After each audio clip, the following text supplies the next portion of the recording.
Tadinya kereta api ekonomi yang jumlah tempat duduknya dan duduknya itu 90 derajat gitu ya. Memang banyak komplain ya, perjalanannya jauh. Nah, itu coba diakomodir sama PT Kereta Api, dan beberapa kereta api sudah dilakukan replace dan baru.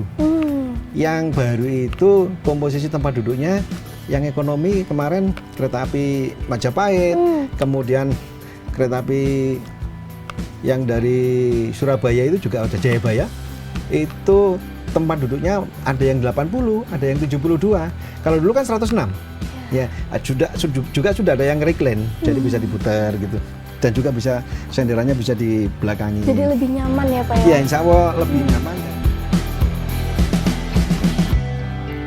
Assalamualaikum warahmatullahi wabarakatuh. Halo Sobat WK, kembali bersama saya Nuriatul Iqbah, jurnalis Warta Kota. Kali ini saya sudah bersama dengan manajer Humas PT KAI Daob 1 Jakarta, Bapak Iksvan Hendry Wintoko, yang mana belakangan ini Pak Iksvan ini lagi banyak banget nih disorot sama media karena posko Lebaran 2024. Yang mengingat juga PT KAI ini menjadi salah satu perusahaan transportasi yang banyak dipilih masyarakat untuk musim mudik 2024 dan juga musim mudik lainnya begitu ya Pak ya. Dan saya sekarang akan bincang-bincang bersama dengan Pak Iksvan soal musim mudik 2024. Bagaimana nih Pak persiapan PT KAI itu sendiri? Mengingat juga PT KAI sudah membuka posko Lebaran sejak 31 Maret 2024. Silakan Pak Iksvan. Saya sapa dulu ya. Boleh dong. Ya, oke, selamat pagi sahabat WK. Jadi alhamdulillah kami bisa berkunjung di tempat ini. Perlu kami beritahukan bahwa pada sahabat WK, PT KAI Daob 1 Jakarta secara telah mengumumkan bahwa penetapan masa angkutan Lebaran itu dimulai dari H-10, H1, H2, dan H+10. Kemudian H-10 itu berapa? Dimulai dari tanggal 31 Maret 2024 sampai dengan 21 April 2024. Ya. Namun untuk masa posko, petugas yang ditugaskan di lapangan itu dimulai dari H-5 sampai dengan H+5. Jadi 12 hari kerja. Nanti tanggal 5 itu akan diadakan gelar apel pasukan sebagai tanda kesiapan untuk menyongsong atau menyambut atau melaksanakan kegiatan posko di masa Lebaran 2024. Kalau kita melihat ke belakang bahwa PT KAI Daob 1 menyatakan siap untuk menyambut melaksanakan masa angkutan Lebaran ini dengan insya Allah lancar, aman, selamat, tentunya didukung dengan oleh beberapa pihak atau stakeholder. Adapun kesiapan-kesiapan yang telah dilakukan oleh PT KAI Daob 1 Jakarta, pada bulan Februari kami telah melakukan pengecekan lintas atau pemeriksaan lintas oleh yang dipimpin langsung oleh Kepala Daerah Operasi 1 Jakarta, Bapak Iwan Eka Putra. Adapun pemeriksaan yang dilakukan sebatas wilayah Daob atau Daerah Operasi 1 Jakarta. Untuk sebelah timur itu sampai dengan stasiun Cikampek, kemudian sebelah barat sampai dengan stasiun Merak, dan untuk sebelah selatan itu Bogor sampai dengan Sukabumi. Pemeriksaan itu dititik beratkan kepada prasarana, fasilitas pelayanan, kemudian sarana untuk kondisi keandalan sarana, kemudian adalah tentang kaitannya dengan yang berkaitan langsung dengan frontliner, yaitu SDM. Di sana ada masinis atau awak sarana perkeretaapian, ada petugas pengatur perjalanan kereta api dan lain sebagainya. Mulai dari tanda kecakapan, sertifikasinya. Kami menginginkan perjalanan kereta api selama masa angkutan Lebaran, sebelum, proses, dan sesudah, semuanya bisa berjalan sesuai dengan yang telah ditentukan. Masa Lebaran telah menjadi acuan yang telah ditetapkan, yaitu buku Renop. Buku Renop ini sebagai pedoman rencana operasi angkutan Lebaran 2024. Tentunya apa saja yang menjadi concern persiapan tersebut, yaitu adalah antisipasi kaitannya dengan lonjakan penumpang. Kemudian antisipasi adanya gangguan-gangguan yang bersifat internal maupun eksternal. Seperti sekarang ini kondisi cuaca hujan kan cukup tinggi ya. Jadi jalur-jalur yang akan dilalui di wilayah Daob 1 Jakarta, kami banyak kesiapan-kesiapan yang telah kami lakukan, diantaranya adalah menentukan titik AMUS. Titik AMUS itu adalah alat muat untuk siaga yang di dalamnya ada material yang seperti kerikil, pasir dalam karung, kemudian habim besi, bantalan kayu, bantalan beton, dan lain sebagainya. Tujuannya pada saat akan digunakan jika terjadi gangguan yang bersifat tiba-tiba, itu akan selalu cepat untuk digunakan. Dan penempatannya di titik-titik stasiun yang mudah dilihat dan mudah diambil. Oke.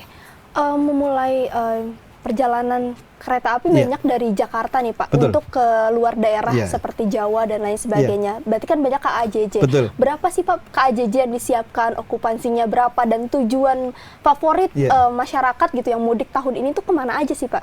Ya, kalau untuk kesiapan kaitannya dengan armada ya, armada kami kalau secara reguler sebelum adanya penambahan itu sebanyak 54 perjalanan. Ya, dari Daop 1 menuju Daop lain.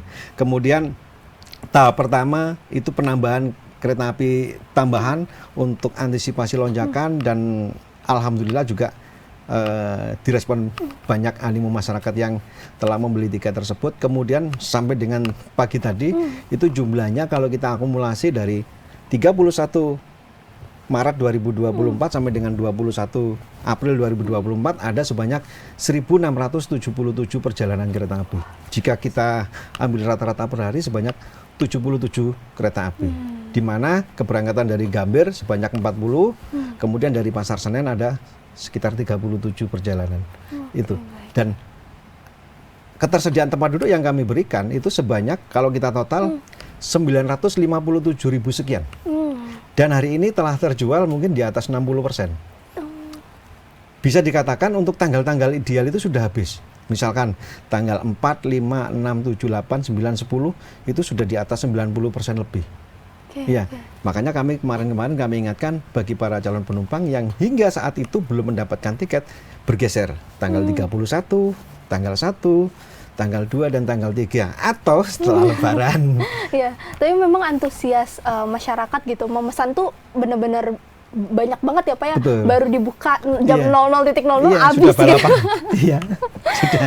Di situ warga masyarakat sudah sangat sudah sangat pintar untuk bagaimana cara mendapatkan tiket. Tentunya yang para kaum milenial yang pegangannya tiap hari HP, mereka dengan tentu mesti punya aplikasi Akses Bayi KAI. Di Akses Bayi KAI itu banyak fitur-fitur yang memudahkan para calon penumpang ini untuk mendapatkan tiket, ngelihat jadwal, pesan makanan, kemudian payroll, di situ juga bisa. Berarti arus mudik yang paling banyak itu di tanggal berapa Pak? Kalau untuk arus mudik ya, puncak arus mudik itu kurang lebih terjadi pada tanggal 6 April 2024. Sebanyak kurang lebih 44.000 sekian itu yang akan berangkat di wilayah Daop 1. Kemarin Pasar Senen aja itu tanggal 2 itu ada keberangkatan sekitar 25.000 sudah. Wah, Iya. biasa ya. Iya. Tapi ini jumlahnya lebih banyak tahun ini atau tahun kemarin nih Pak? Kalau kita prediksi dan angka-angka yang sudah bisa kita pantau itu ada peningkatan sekitar 8% dari jumlah kapasitas yang diberikan, dan mungkin jumlah penumpang juga yang akan naik itu juga akan mengalami peningkatan sekitar 8%. Nah, ini kan penjualan kan masih berlangsung. Ya, penjualan masih berlangsung. Tapi masih ada ya Pak ya? Tapi untuk tanggal-tanggal yang tidak favorit gitu ya Pak mungkin ya Pak?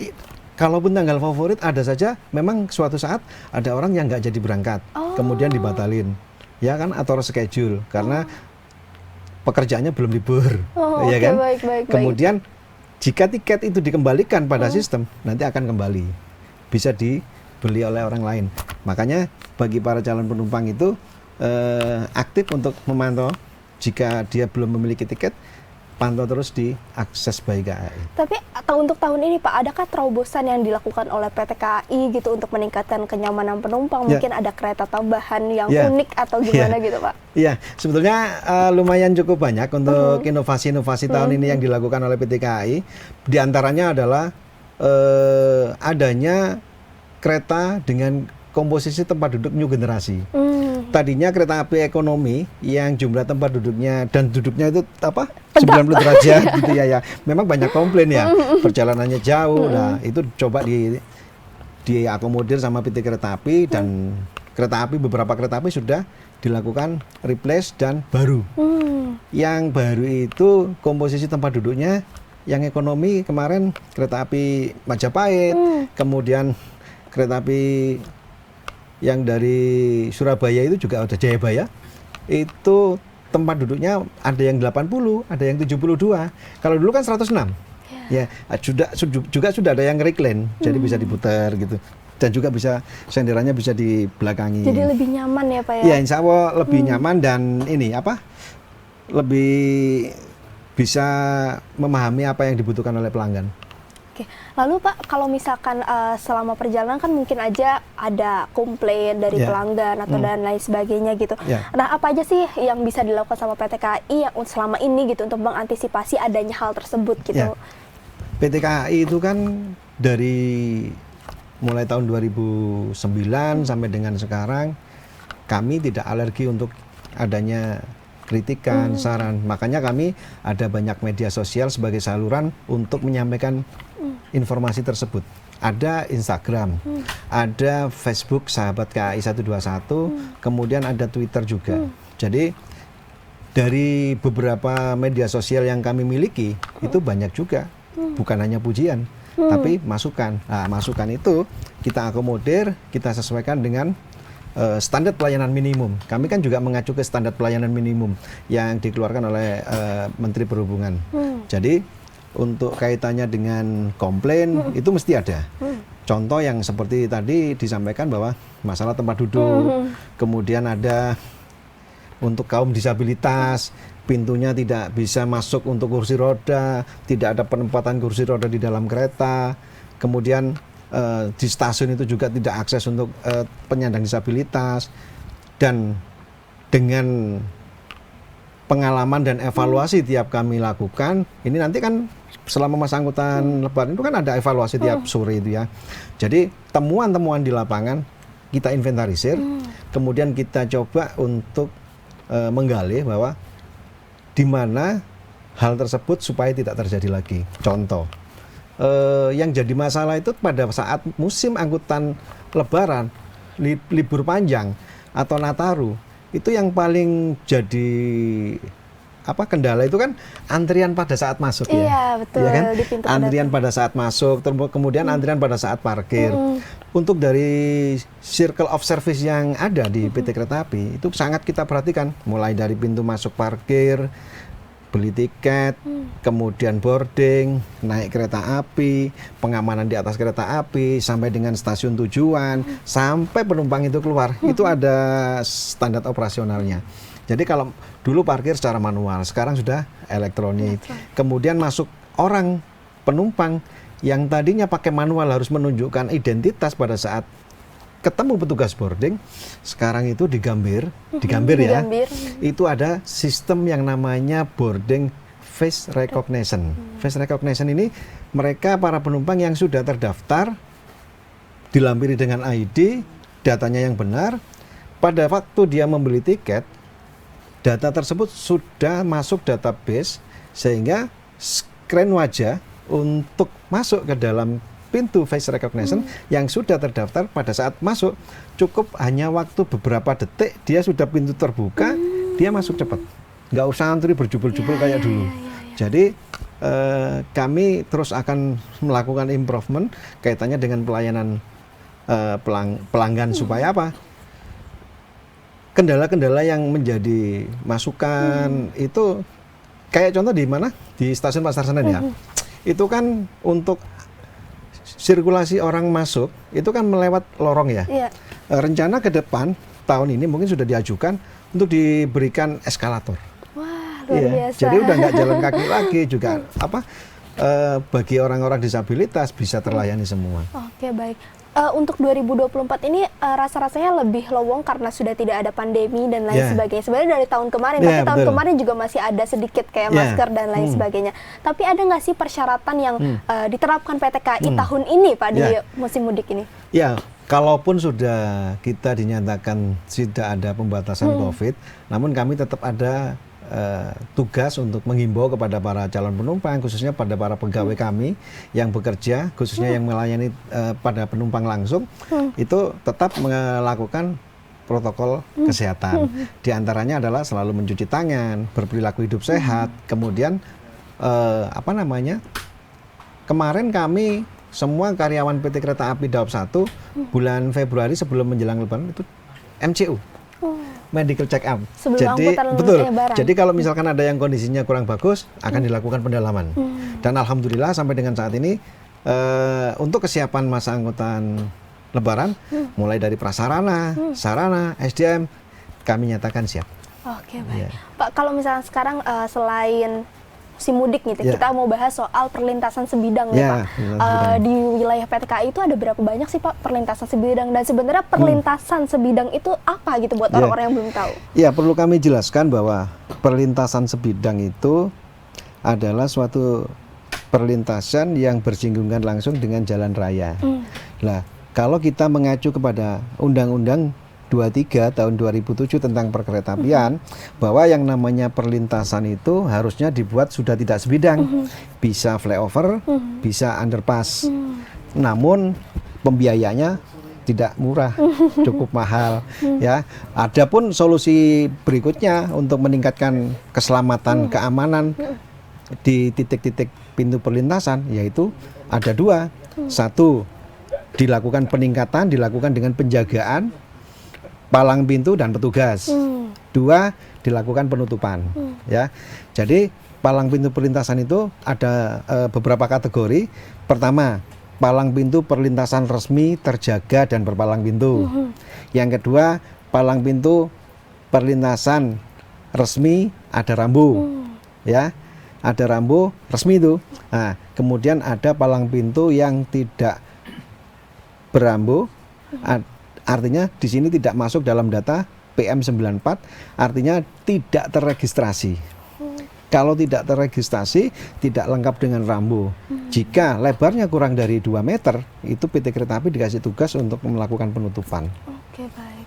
Iya, ada sekitar 34 kejadian selama masa tahun 2024 ini yang kaitannya dengan temperan atau kereta api ditabrak oleh para pengguna jalan. Memang faktornya ada beberapa hal kaitannya kejadian tersebut. Pertama, banyaknya perlintasan-perlintasan yang belum berpalang pintu walaupun resmi. Terus kedua adalah kesadaran para pengguna jalan pada kedisiplinan saat ada rambu-rambu yang sudah mengindikasikan dia memang harus berhenti, tengok kanan kiri, kemudian dilanjutkan. Begitu. Oke, baik. Tapi titik yang paling rawan itu ada di mana sih, Pak? Titik yang paling rawan, semua perlintasan yang tidak berpalang pintu itu rawan semua, apalagi yang tidak dilengkapi dengan rambu dan tidak terregistrasi. Ada juga yang dijaga oleh swadaya warga masyarakat. Ya, sebetulnya kami nggak mengendaki, karena sebetulnya penjaga pintu perlintasan itu harus bersertifikasi dan cakap. Tapi masih banyak ya, Pak, warga-warga mungkin yang bandel gitu membuka perlintasan sebidang sendiri gitu ya, Pak, ya. Pemukiman baru itu kadang-kadang tidak disadari bahwa mereka nggak tahu aturannya. Kalau membuka perlintasan itu harus seizin pemilik izin, yaitu adalah pemerintah. Perlintasan itu ada pengelolanya sesuai dengan kelas jalan, sesuai dengan PM94 tahun 2018. Ada jalan kelas kabupaten itu wali kota atau bupati pengelolanya. Ada jalan kelas provinsi itu gubernur pengelolanya. Ada kelas jalan nasional itu bisa pemerintahan pusat, dalam hal ini Kementerian Perhubungan. Baik, jadi apa nih Pak imbauan dari PT KAI itu sendiri gitu supaya tidak terjadi banyak temperan dan lain sebagainya, terutama di perlintasan sebidang yang tanpa palang pintu? Ya, jadi kalau itu himbauannya adalah kami minta untuk kembali ke peraturan, yaitu Undang-Undang 23 tahun 2007, mendorong pemerintahan baik pusat, daerah untuk semua jalan yang tidak masuk dalam kategori mendukung keselamatan kaitannya dengan perlintasan, kami dorong untuk segera dilakukan izin untuk pembuatan pintu perlintasan sekalian petugasnya. Kemudian jika memang tidak memungkinkan kalau aturannya itu antara perlintasan satu dengan yang satunya tidak lebih dari 800 meter, salah satunya harus ditutup, ambil frekuensi atau lalu lintas yang terpadat yang dibuka.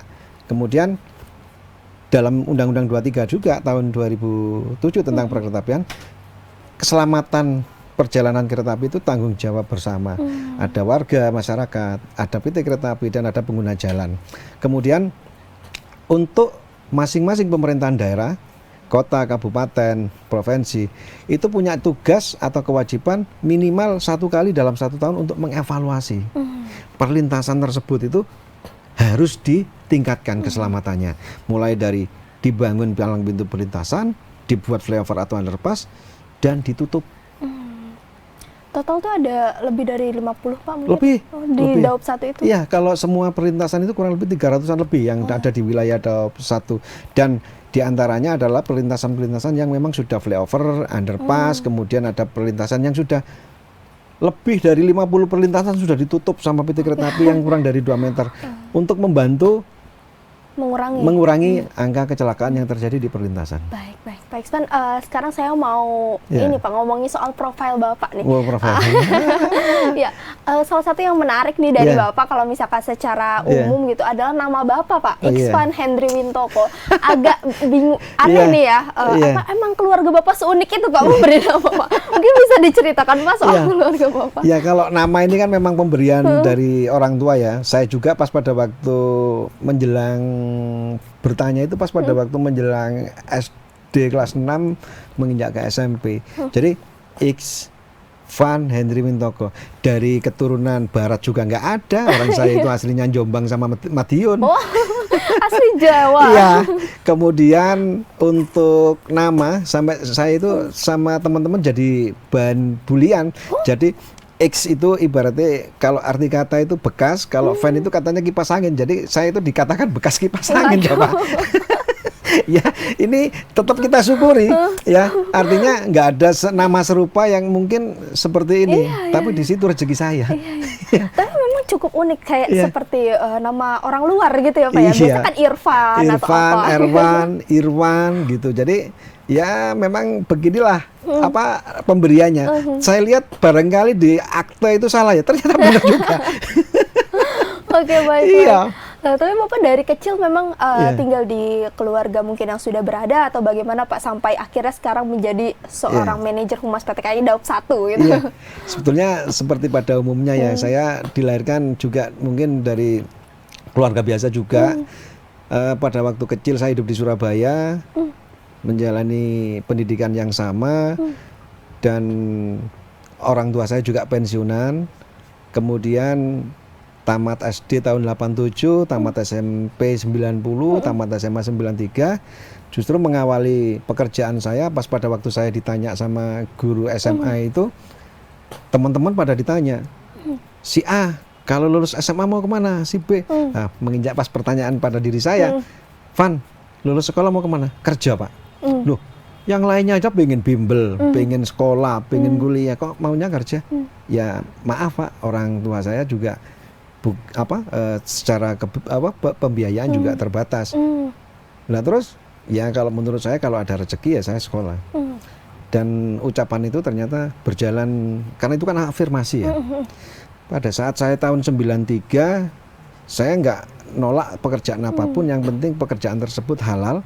Saya sempat jualan di trotoar Jalan Siola sama teman-teman itu, ada aksesoris gelang, kalung gitu ya. Terus kemudian tahun 94 saya sebagai sales di suatu perusahaan swasta milik Malaysia, namanya Malindo, Malaysia Indonesia, dengan produk yang dijual itu semacam alat-alat rumah tangga elektronik.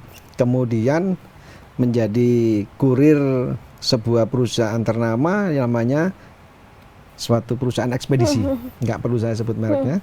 Kemudian keluar lagi menjadi sales lagi alat-alat rumah kayak semacam galangan gitu. Dari situ kemudian coba mendaftarkan ke kereta api tahun 96. Jadi pada saat itu saya nggak punya sepeda motor waktu itu. Sepeda motor itu dipinjamin perusahaan sales yang waktu itu saya kerja. Jadi pas pada waktu ngurus-ngurus surat ya pakai sepeda motor itu. Izin. Ternyata ngurus. Saya kan mesti kan dicurigai kalau keluar terus nggak kerja, dikirain bekerja di lain tempat yang sejenis. Saya bilang enggak Bu, enggaknya. Saya bilang saya ngurus ada keperluan penting. Saya ngurus surat itu. Jadi pas pada waktu 3 bulan saya ujian di kereta api, mulai dari pengetahuan umum, mental ideologi, kemudian wawancara. Nah, pada waktu bulan Juni, tanggal 5, saya tahun 96 itu lolos menjadi karyawan kereta api, dan sepeda motor yang saya pinjam tadi saya kembalikan. Ya, ke bos yang punya perusahaan galangan ekspedisi itu? Bukan, setelah ekspedisi. Setelah ya. ekspedisi. Kemudian saya penempatan pertama di Gresik. Di Gresik? Iya, namanya Stasiun Duduk Sampean. Sebagai apa tuh Pak? Sebagai PKST waktu itu, pekerja stasiun, bersih-bersih wilayah stasiun, melumasi rel-rel wesel yang untuk membalik itu jalur itu. Ya, jadi waktu itu jadi pelaksana memang. SMA kan? SMA, tapi tetap semangat ya. Terus pada waktu tahun 96 sudah, kemudian masuk tahun 98 itu mutasi ke Stasiun Pasar Turi. Stasiun Pasar Turi, kemudian kita dinasanya ya ini masih jadi dulu kalau penjaga ini masuk itu boarding itu namanya portir. Kalau yang ngangkut kan namanya porter. Ya, kita porter, jualan karcis porter di situ ya. Kemudian jadi juru langsir, kemudian jadi juru pungut material di stasiun, waktu itu di Pasar Turi. Tahun 99 saya nyoba kuliah. Iya, tahun 99 kuliah.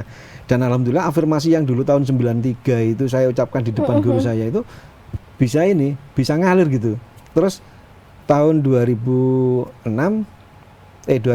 ya, 2004 itu lulus di kuliah di salah satu perguruan tinggi swasta di Surabaya. Ngambil manajemen. Ngambil manajemen. Iya, manajemen. Kemudian setelah lulus itu juga tahun 2006 itu saya dipercaya menjadi kepala stasiun ini Cermi itu Gresik. Kemudian jadi kasubur evaluasi di pusat pengendali, dari pusat pengendali jadi wakil kepala stasiun di Stasiun Sedotopo, wakil stasiun besar Sedotopo, kemudian jadi wakil kepala stasiun Semut, Surabaya Kota, kemudian dipercaya menjadi kepala stasiun Malang, dari kepala stasiun Malang menjadi kepala stasiun Semut, kemudian jadi kepala stasiun Jogja. Oke, berarti titik balik Bapak itu pada saat setelah kuliah itu ya Pak ya, diangkat menjadi kepala stasiun. Sebetulnya sebelum lulus kuliah itu sudah diangkat jadi kepala stasiun Cermi. Karena pada saat masa kepemimpinan tahun 2009 itu sudah tidak mengenal lagi senioritas. Jadi pada saat itu siapa yang berpeluang dan kompeten masuk. Iya. Terus kemudian tahun 2013 itu ada penyesuaian ijazah. Ya, kita juga nggak tahu rezeki orang.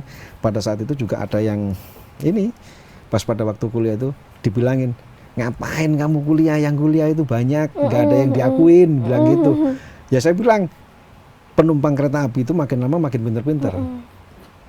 Anak-anak baru kereta api itu juga yang baru-baru itu makin lama juga makin pinter-pinter. Nah, kalau saya tidak memiliki kompetensi akademik yang mumpuni, ya mungkin pola pikir saya mungkin kalah sama teman-teman yang baru, dan kemungkinan kalau misalkan dikomplain sama orang-orang yang memang tingkat akademiknya lebih tinggi, saya nggak bisa jawab nanti. Nah, alhamdulillah ngalir gitu ya.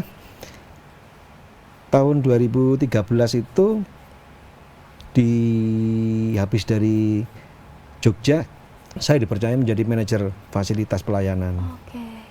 Itu di Jogja juga, masih di Jogja? Enggak, di Madiun. Oh, di Madiun. Yeah. Kemudian bisa jadi humas gitu. Yeah, yang tuh, dari banyak. belakang layar tiba-tiba sekarang harus ketemu Yeah. sama teman-teman Yeah. dia Waktu gitu. jadi kepala stasiun dulu kan memang sering ini ya, sering komunikasi dengan eksternal, kemudian sama teman-teman wartawan juga deket waktu jadi kepala stasiun. Nah, jadi pengalaman yang itu alhamdulillah pada waktu jadi manajer fasilitas pelayanan di Daop 7 Madiun, pindah ke Bandung, kemudian jadi manajer komersial di kantor pusat. Kemudian ada penawaran di Humas Daop 5 Purwokerto. Di Humas Daop 5 Purwokerto saya selama 2 tahun. Kemudian jadi Humas Daop 7 Madiun. Dari Humas Daop 7 Madiun itu 4 tahun saya. Ke Daop 4 Semarang yang kejadian di perlintasan sampai terbakar itu, tronton, terus saya di situ, Itu terus terakhir banjir Bapak? itu juga, iya. Terus kemudian dari Daop 4 Semarang saya dipindah di Daop 1 Jakarta bulan Oktober kemarin sampai dengan saat ini. Ternyata memang di Daop 1 Jakarta ini kompleks ya. Iya. Teman-teman medianya juga banyak media nasional, kemudian tingkat komplainnya juga tinggi dan relasi tim networknya juga banyak. Jadi saya banyak belajar di sini, terutama dengan bawahan juga belajar, dengan teman-teman manajer juga belajar, dengan pimpinan saya juga mohon arahan karena saya nggak pengen di kehumasan ini sebagai corong perusahaan saya melakukan kesalahan yang fatal karena kaitannya dengan nama baik perusahaan. Ya. Tapi Pak, sepanjang jadi humas Pak, apa yang nggak bisa dilupain sama Bapak nih Pak, pekerjaannya atau kesan apa? Mungkin karena kan tiap tahun kayaknya nggak pulang kampung juga ya Pak ya? Ya kalau ngomong nggak pulang kampung, mulai jadi kepala stasiun itu kita jarang pulang kampung untuk pas waktu lebaran ya. Tapi tetap pulang kampung esok setelah lebaran diganti liburnya. Jadi PT Kereta Api tetap bijak memberikan peluang libur walaupun momennya lebaran sudah bergeser, tapi kami tetap bangga dan sangat bersyukur bisa menjadi bagian daripada kereta api. Kemudian di kehumasan ini kalau ngomong masalah suka dukanya memang kami itu kan menjaga nama baik perusahaan khususnya di wilayah Daop ujung batas sana sampai ujung batas sana itu dengan tenaga kerja yang terbatas kami berbaik-baik dengan teman-teman yang ada di lapangan. Sampai kami itu membuat agen-agen kehumasan. Para kepala stasiun yang ada di wilayah kita itu sebetulnya boleh bicara dengan media. Dan mereka kami bekalin dasar-dasar kehumasan. Terus kemudian ada petugas katon, karu, pengamanan yang ada di lapangan itu kami juga masukkan grup. Karena apa? Jangan sampai ada teman media yang tahu-tahu menanyakan insiden yang ada di situ, tahu-tahu mereka asal jawab aja. Ya, ini tugas kami, tugas tim humas agar PT Kereta Api khususnya Daop 1 kita jaga. Jika ada memang insiden segera kita netralisir. Karena apa?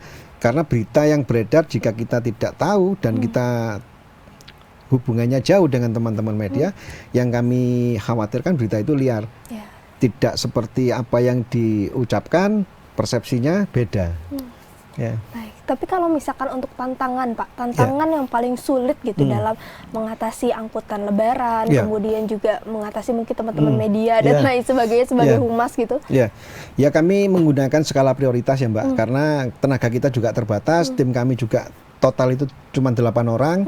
Jadi kami untuk melayani teman-teman media, ada yang di Sukabumi, ada yang di Bogor, ada yang di Jakarta Kota, pusat, kemudian di Jakarta Selatan. Lah kami untungnya ya komunikasi baik dengan teman-teman media. Pak, saya pengen berita liputan pagi. Malam itu dengan tim saya, ada Pak Tohari, itu sudah menyajikan data. Jadi pada pagi hari itu data itu sudah kami berikan. Nah, kami punya kesepakatan. Pak, ke stasiun jam berapa? Saya di Pasar Senen jam 10. Besoknya di Gambir jam 10. Kenapa kok kita buat jam 10? Pertama, masalah kaitannya dengan kesiapan data. Kedua, kaitannya dengan kesibukan yang ada di administrasi di kantor, ya kan? Jadi kenapa kok jam 10?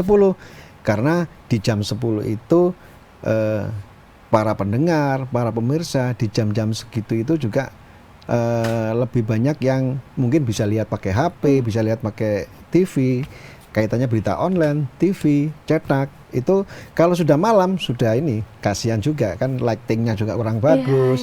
Jadi kita coba memahami apa yang dibutuhkan oleh teman-teman media juga. Mungkin terakhir Pak, Ya. berarti sepanjang kiprah Bapak nih sebagai Ya. seorang humas, hal paling banget menarik nih Pak buat Bapak apa Pak? Ya, saya karena dari kehumasan tidak punya basic akademik informasi komunikasi, saya hanya otodidak di lapangan. Saya banyak belajar di teman-teman pelaksana, saya banyak belajar di teman-teman sesama manajer, kemudian belajar di pimpinan. Yang paling saya suka di kehumasan ini, saya bisa bergaul dengan banyak model orang dengan berbagai tipikal, khususnya teman-teman wartawan. Jadi saya banyak belajar cara memotret, cara membuat video, long shot, medium shot, sampai dengan apa yang pendek itu podcast apa? Iya, short Postcard. video gitu ya. Iya, ya, yang itu ya. Jadi banyak terus kalau misalkan nyuting video kayak gini itu capek, getar itu terus pakai kayak begini. Ini banyak dikasih Teknik-teknik ya. teori sama teman-teman wartawan dan alhamdulillah banyak video-video yang kami produk dan teman-teman media bisa gunakan, alhamdulillah, karena kami membantu teman-teman kelancaran di lapangan supaya berjalan lancar. Oke, baik Pak Ikspan, terima kasih Iya. banyak nih Pak udah mau bincang-bincang Siap. sama Sobat WK semuanya. Semoga angkutan lebarannya lancar ya Pak ya, sampai selamat, sehat. akhir, amin. Ya. Mudik ceria dan bermakna katanya Iya, Pak. amin. Ya baik, itu dia tadi Sobat WK, bincang-bincang kami bersama manajer Humas PT KAI Daop 1 Jakarta. Dan sampai bertemu lagi di bincang-bincang berikutnya. Sampai jumpa. Jangan lupa subscribe ya.